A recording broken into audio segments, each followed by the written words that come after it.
Dimanche 30 mars dernier, des témoins en Israël ont pu observer la nouvelle lune. Le début de l'année a donc été annoncé pour les Israélites nazariens du monde entier. Nazarene Israël a déjà publié le calendrier en langue anglaise. J'ai donc travaillé cette semaine pour le traduire et pour vous le proposer. Vous trouverez le calendrier 2025 des fêtes de Yahweh dans la description de cette vidéo et également les commentaires. J'ai également utilisé le calendrier gréco-romain pour que les personnes peu habituées au calendrier biblique puissent quand même comprendre. Pour le calendrier du monde, en effet, nous sommes au mois d'avril, mais dans le calendrier biblique, nous sommes dans le mois de l'Aviv, c'est-à-dire le fameux mois des épis d'orge, le premier des mois de l'année, comme le dit Yahweh. Observe le mois des épis et célèbre la Pâque en l'honneur de Yahweh ton Elohim, car c'est dans le mois des épis, Aviv, que Yahweh ton Elohim t'a fait sortir d'Égypte pendant la nuit. Ce mois-ci sera pour vous le premier des mois.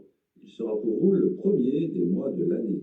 Donc voilà, pour réaliser une transition en douceur du calendrier grégorien vers le calendrier biblique, nous utilisons une forme combinée que voici.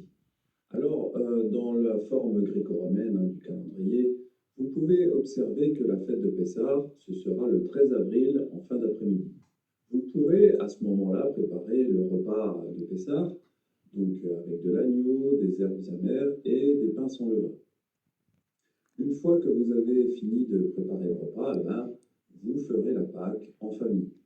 Ensuite, le lendemain, le 14 avril, démarrera la semaine des pains sans levain.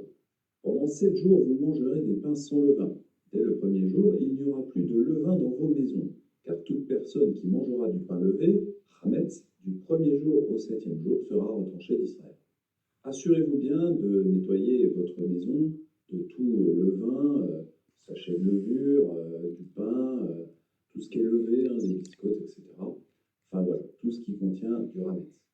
Alors si vous vous posez la question pourquoi les Juifs font-ils Pessah le 12 avril et pas le 13, comme le font les Israélites nazariens, c'est simplement parce qu'ils n'observent plus la nouvelle lune ni l'orge pour établir la date des rendez-vous avec Yahweh.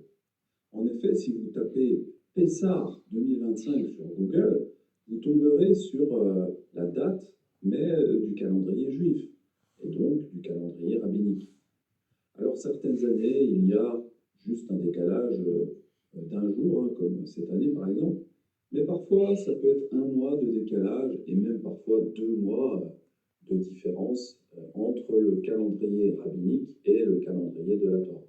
Alors c'est assez important de comprendre la nuance entre ces deux calendriers car nous ne voulons pas manquer les rendez-vous avec notre Créateur Yahweh.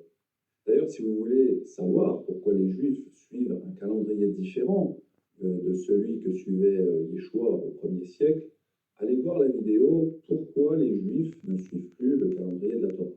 Donc voilà, je vous remercie de votre attention et évidemment, je vous souhaite une très bonne année biblique, Shana Tova en hébreu, et je vous souhaite également de très bonnes fêtes de Yahweh